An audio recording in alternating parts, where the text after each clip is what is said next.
our attention TV subio.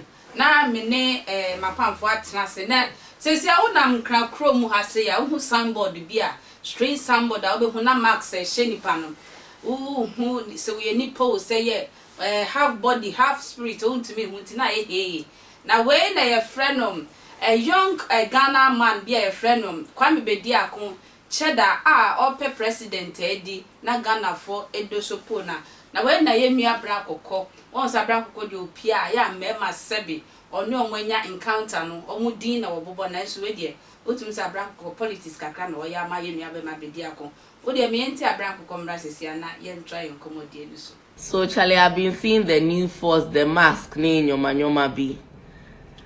Ghanaians are not ready for new knowledge. They are not ready for intelligence. They are not ready for smartness. Even if Cheddar, you people are saying Cheddar is a fraudster. Do you know what the IQ it takes to be a fraudster? Do you know the IQ to take to be a fraudster or a scammer? Someone like Namwan. Namwan is a genius. He's like Jordan Belfort. Do you know the Wolf of Wall Street? Have you watched the Wolf of Wall Street? Namwan kutanadri nibi. Cheddar kranadri nibi. Scammers, Ghana hasi. Scammers, big scammers. Okay, me name big scammers. Be aba min case kafo Ghana hasi.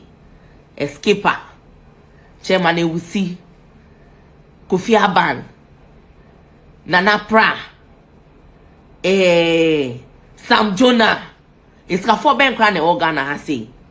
Do you know the IQ it takes to be able to collect power and money from people? Do you know the intellect it takes? Ye obi sa skinny say pesa obi bu o man my amompe. Mo pa akronfo omuni hwe obi otiso wabetia odi Ghana etia neka. Me da sisa oje bretwa mi. Sesi aya na me trasia na me mo ayedu because edifu a me hie ho no omo odu ngosa na ya ye kese na nsam so aya omode to eho no aya na nsam no so ebo ani papa me wo prophet request Antwi ye friend obi anim say oye mba president ye san friend back to back papa akwaba ajoso oba wife yes me di say mama obo nkwan eti I say wani mfa na eye sem kwan de onya nkwan no mo no adwen ba fi in fact nkwan no so am so say collect nkwan pa and am papa prophet Blabi eso papa akwaba yeah papa blue fata pa ya tache amen a bright pa so mami sanu nyuma efe that's it aso mami fo bi ani ate pa o be sure say of mami la bi ani ate no wa bongo sra kama bibia woko papa ya me adom na ahwe yi enti ase ne nkomo ya babedi ase yemi aba abla kokko edin wom ti I hope say abla kokko list okita edie mu nyame adifo say de mudinim I hope sir because anyame adum ti mudin say mudi wo mu ahwa no maso ayehye because abla sam ne ba be kai yo mi did so bi agi ne hudi nyame adum so we are free to go nyame adum yeah koye ni ya hunim papa ye meko ho on say ye nua be ma bi apie o me kwa na menim so wo ye Ghana ni o sa wo ye Ghana ni ma papa o pese wo bedi Ghana mai so na Ghana for twa abono na ye nua bra kokko say and actually this is the right person was say ye to about because o hwa ankokrafo no ne ayi no omo ndim bo ayen ni abra kokko kan na se video a ko hwe yi papa wo hu ni say yo mu da se mami chia mami helu na abrochire mi chia Juliet e ma Juliet so abrochire I say ami chia Ghana for man wi ase nyina ma mami chia Asafo God's Revelation Ministry mami chia me papa na retire jiru akabwa the third na wese nyakopo man kwatenti na mi chia papa odi for my Church of Pentecost na mami chia bikuru mo hene samanka se hene mi pomo hene mami chia mo ana sabi eburu sabi nyado nyankwada na mena na so ato from misrado po nyina so mbajame na benkokra mena na because 100 and something yeah you know in fact a call to celebration Papa na say ye bo hu da ro betimi a handle ye. Ye beba power. Ye be handle. Okay. Call to celebration. Okay. Not too soon. Call to celebration. Call for celebration. Yeah, call for celebration. Enti Wame asempa na to abra kokko de na me pese me kana asem. Ah, on pese obeka Abenaa asem. Aga me pese me kabra kokko asem. Why? Because bitumi na ho nwi a. Abra kokko ma me him. Wo na ho nwi no. Yeah. Utu a. Abra kokko ma me him. E hye wo na ho nwi no. Bitumi na ho nwi abra kokko papa him. Na oni omo wo abusua mu eyi bia na se. Metuma ga se mama kanasa esa. Okay. Because when you became a spiritual person to a certain arena, it said, "Ube we near so do be out around you." Okay. Now, Abraka come in, we can't want some papa she fridge. Abraka papa she fridge. Yeah, well, ye be ye. Serious? Yeah. Abraka papa, a friend of Patrick. Popular know as Ekufu Addo.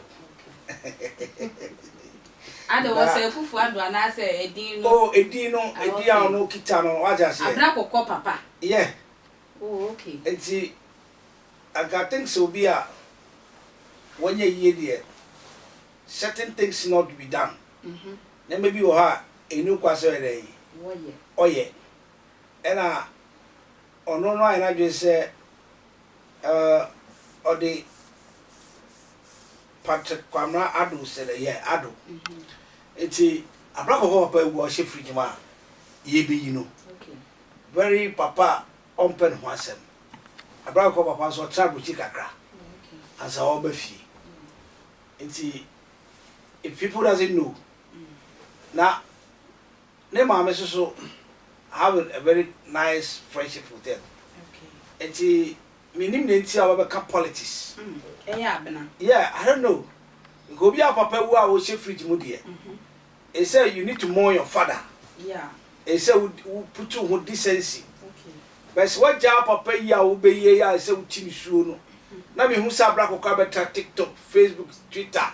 Na ororo ho a. As since the common sense is not working. Because Abraham mother is very decency woman. Very noble woman. Ne mame. Oye chichiri ni. Abraham koko papa kra so achira de da. So what I say? Iti anka wetima ga say Abraham koko fi education background. Okay. Abraham kasa kra so well educated. Okay. Onim homa. Ne brother esu nim homa. They are only 2 people. Now say you are doing this crana. One who disgrace papa or that. Where they want run home. Yeah, so said and it's not a time say it's a black coca politics. A year cheddar ya can answer now who tell you the cheddar Jacob Caesar. No, now who tell you no. Ero Oscar. And you know say a black you or inflicting who to escafor. What I say? Or no baby be out there escafor ne or swimming. Enti enye mo wan sa black coca la so be no or Jacob Caesar na who tell you the cheddar. Obe woni fie. Because Abraham Koyobia Eban say onfa education background ye adwuma adwene wo ho. Papa nti who can say Abraham Koko ofi very responsible family mu no. How come say in life no? Na me na ye na adwuma ya na. Dabi. And I make kasa me say Abraham Koma me ne ma me chiche ni a. Wa ba retire. Ne papa kra chada ade da.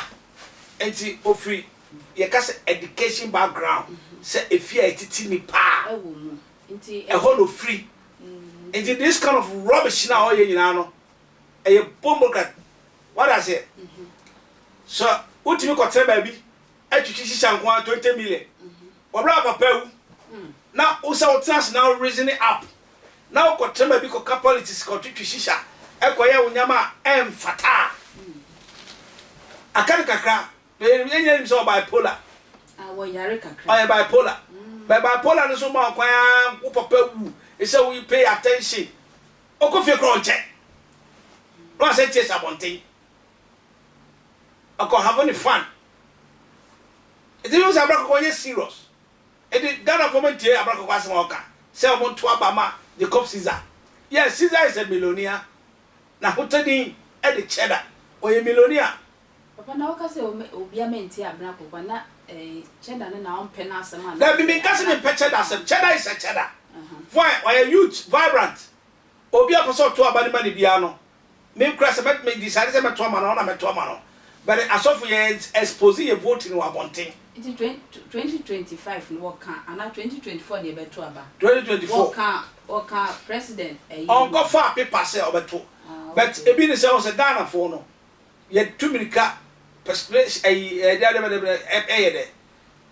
nyama security a etumirika ekwan na wa tu. But ye ma cheddar na amra bonte ka se mi ko gina. Fine waka say me gina 2024. And I am a cross me feel say muska na about to make man for former. Now so for you na be di machi bibia si me kwan. It presidential candidate ni cheddar on ka ho. Oh, what ka ho? Obi about say opeso e den you two no person be mobilize wo. You two no person obey mu yie na o man Ghana ne fa ne tama pefra. E good suggestion no wo. But abrak ko na make so akotena ho no ka no. So wetime hu nyansa say cheddar be gina ba no entuma no be good dia. And to shut up and go home and go and mourn his father. What do I say? Papa she free. Yes. Papa somehow okay. Ube to me to mre to susi. How about the papa picture and chana? Yeah, what did the end talk? Almost a friend papa picture and chana to me actually. Papa nie. Abrako papa nie. Cameraman bet me afar. I'll be love. I'll love. Abrako papa was 69 years. Okay. So what I say? Yeah. Papa picture. Okay. Mr. So, Patrick. Yeah, Ado. Yeah. Abrako ete papa picture ni. What I say? Very decent man. What I say? Oh, I'm mentioning you. Oh. It is a ultra become politics. What brought papa chef fridge moi? Your mother is doing the kuna. Widow. Where your mother is doing the kuna. And you are there talking about rubbish about politics. Mean Gensi Cheddar. Cheddar is a youth. Okay. Say youth Kolidia dia. You will sabi. Say Cheddar Krenya Kepe. Na go crafon go home kakra. Because na Dubai. Why be so antima yehu? Ne MPs no antima yehu. Oh, they say parliament MPP for parliament for nipa 18 and resign. Who say this economy and the government is bogus. Okay. It is a Cheddar ba. No a Utah. Any can support to but I can say Abra Koko Papa Fridge. If you should stop doing the politics, it's going more in his father. And go inside the side of his mother, the widow. And think about his mother. Because only firstborn. Oh, sir. Yeah. Okay. Only firstborn. So you should stop rubbish. Stop, you should be quiet. You guys about internet so. And you guys about TikTok and maybe from the one Papa who was some one with this now I will grant interview upon interview. No, to Shisha upon Shisha. What kind of life is this? Thank you, Prophet. Hey, Abenaa Korkor, I'm sure. One fire and Korkor to the Bekesha. Prophet Labi. Oh, you near Abenaa Korkor, ya drink a class. Who says, I'm Korkor for no more DNA? A kufuadwa baby, and who kufua baby, and who atamusa baby, and who said this the time anka. Nya lady Nick and Uncle, and then Yabinaki and Jamuma, a year a branch, Shanky, said you are no to be free no Abenaa. Yo, the other say, Eja, what ma, yet to me, I'm sorry. Say, Madame Bojuma, would you dear more for Sunny, dear? Na, Yadom, na, Mechia will be also, Mechia will be all shabby. Mechia Bushia, na, Mechia, sorry, Menina, say. Sama ye come once a week. And yes, be a summoner or canning you. Yeah. Mum, and Pennyfobu baby said, what 1 5 day now to baby a thought the tour if you talk. And now, yeah, dear, yeah. I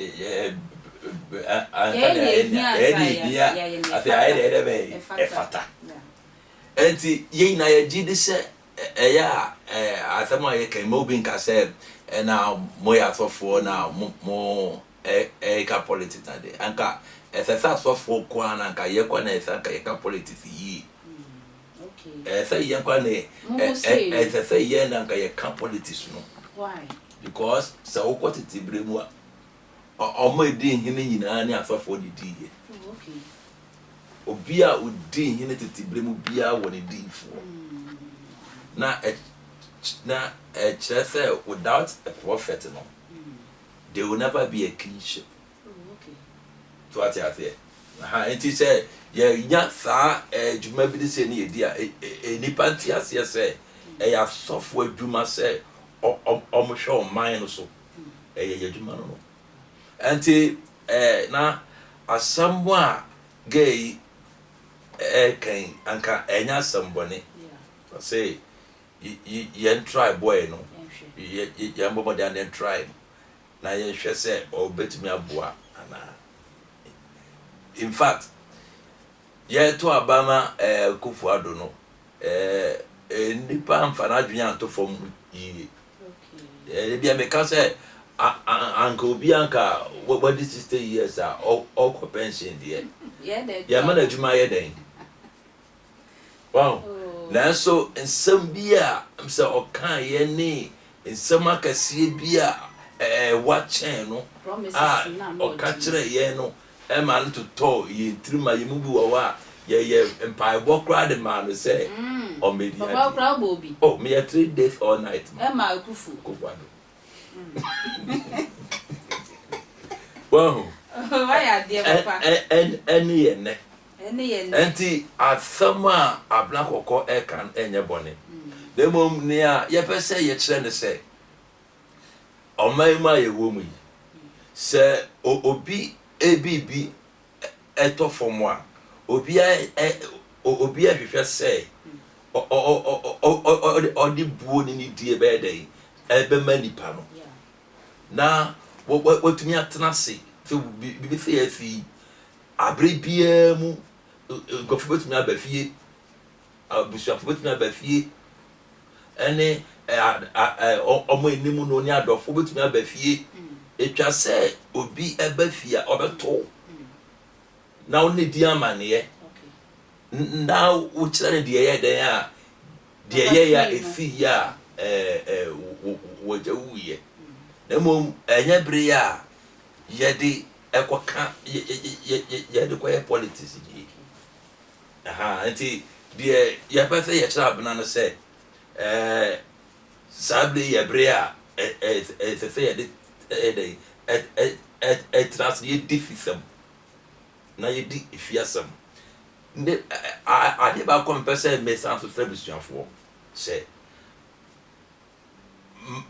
mate we asama mate Abenaa Korkor wa asama che ne list no da nyame asese me din ko papa we shi din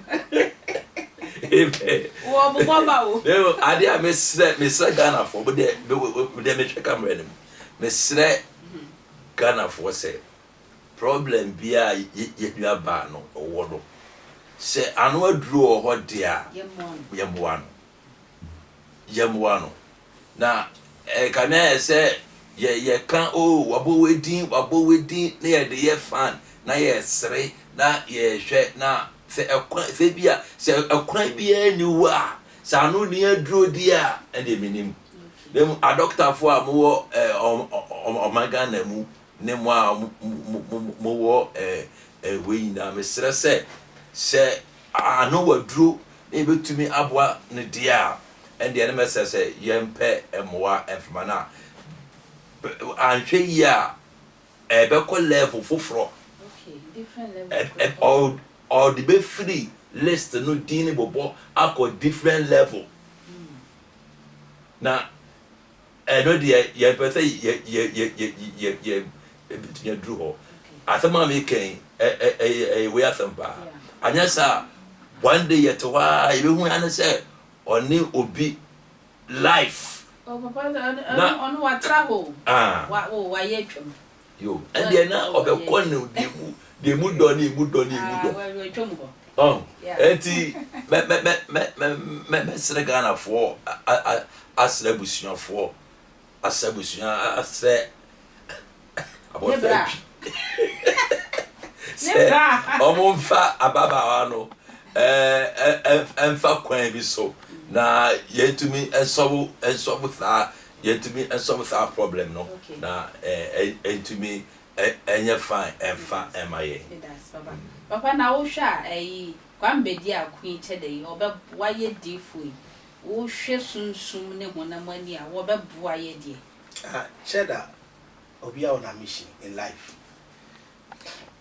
spiritually no mama am assignment okay but say sunsum no wo say if you show you home betwa no so betwa na better can say me that means you don't have any connection with him that person yeah but they see it as say so far as say ye ni pa no obi a on a mission okay obi a cheda ne information dey say you to ne pray e see etwa bika you to form yeah e say bi nya adwuma ye enti wa so hwe wo ho but cheda ne spiritual dey o carry with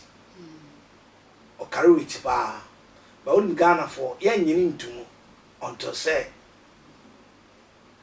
akayeni and that cheddar no so a lot of people who use cheddar to come to Ghana because of our tribal church and also so na nyama be koso nyama be koso papa wo hwe ni mfo ni bi epiepie wa bonte amba be du no mo atwa no wo ahia ni ade ubra eno na Ghana for ejina so sisi ase ye kotoma na bia no de Ghana for press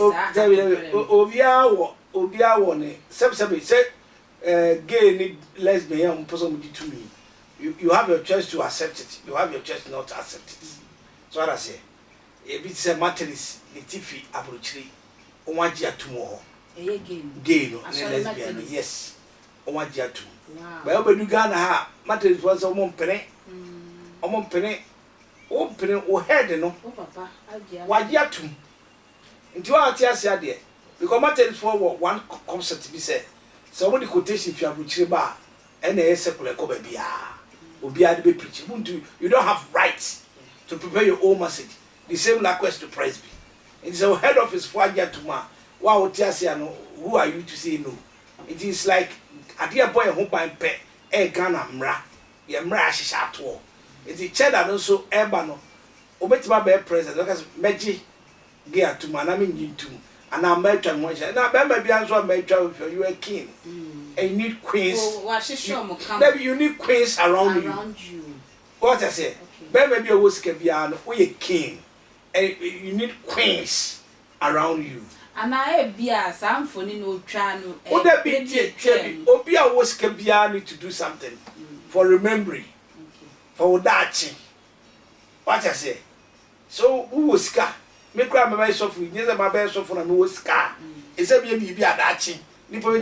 Because Solomon have a lot of women. He's a king or a rich, so you need to have a queens. Queens and a John it's not about say or the you see queens are very photo shoot to be now. Yes, queens are very important. Queens are very important. And you know the cheddar and the mission, you know, and Uncle Bet one say Ghana pen focus upon and what did also. Sikawia, Chabutu, and na Branco, Butu. Ghana, you can't perform more fa and my wapa, a Ghana MPC present. So see, oh, I can't pay. Messi Ghana MPC. Come here.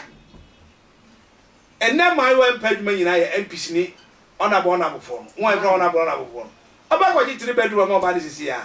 No more, no. No toy condition, no pet car. Could be a no drew. Prophet could see you drew. What's it? What's it about your brow? Why, so that's it. It's you know, cheddar your own mission. Okay. Or your youth. It is all kind of to you to Nasundia. We are going to vote for cheddar. Okay. But many Americans are Bracono or educators, if you have the wisdom to tell people, say cheddar is a good person, so they should vote for him. Then he should go home. Ne papa worship free. You should go and mom his father. No one quite papa said papa by 2 pem. O me say about this pomba Sebe ni cheyati. If you shut up and go in morning, my papa. No, my bed, because cheddar is cheddar. Because me, do share cheddar, the lifestyle, the dresses near there. You see, every youth, be a whiskey, be a baby. And if we don't against cheddar, so Ghana for you to say, nobody change anybody's mind. Papa, I hope so. Also, say, one car, weapon is a to man. I didn't make actually a Maya, you woman said. Say, ya bread. Any way bow, babuayan, way bow, babuayan. At the end of the day, no say, nip and bar, na or yet the open. And the mechanic say, oh, bribia, or bet me that boy, on your bribi. To a cawunyan deal, unyam, and yeah, Nanka, was Shafia. Nanka, why ye bribi now? Ye bribi now. You who say yes. Hey, that's what we could on your president in Po, and I would to Sanamoi, and the man a chance they are the more. But ye had some bandmates, not say my yen some fire no, and the Korkor ye be. Some of them, I only say Ghana, President of Obo to Triaso for Can, only a 12 because we are about to any politics. Oh, be about for policy. And Jimmy, check on Market Cheddar said, oh, yeah, baby. Jacob Caesar, freedom. Make us out to me back. I thought for was now. Put to me catch us off was as of make Triamoka. Now shall sit here to pay rules. Share, would my dear Kebedai, Caesar, freedom. Anka, empire, no. Why, you ever be a rebellion? You ever call hospital to hospital? You ever know, be able to say, Jumana and Jacob Caesar, freedom. And I'm yeah, you want to pay. Freedom. And cowboy mini hands down. Nothing of my gun in a shaft of water. Cloning Nash is out for a cat back. Oh, be a British and member. Bow me, your mama bow me a showdown. Mama, your mama is showdown.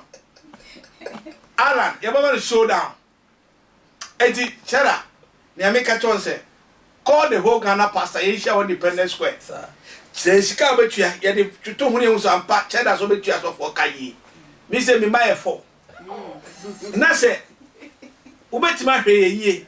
Now, Adiba Crabetima, as of we crowd for someone in me. But who tells more, but I almost like a one. Cheddar. And come back in what do you want to come out of for person who worry me back on? Omuntiminka. Now the woman back on Cajon, and I'm your Cajon. Cheddar, not Chiaka. And then I will hear the vote is for you, Cheddar. Yamishra. Bidasi say one day, feminine different class, a dim come away a year we park and pay no dim pa. Obi tagi a one video, my near control. Attention to me, I do my best and share with my crowd.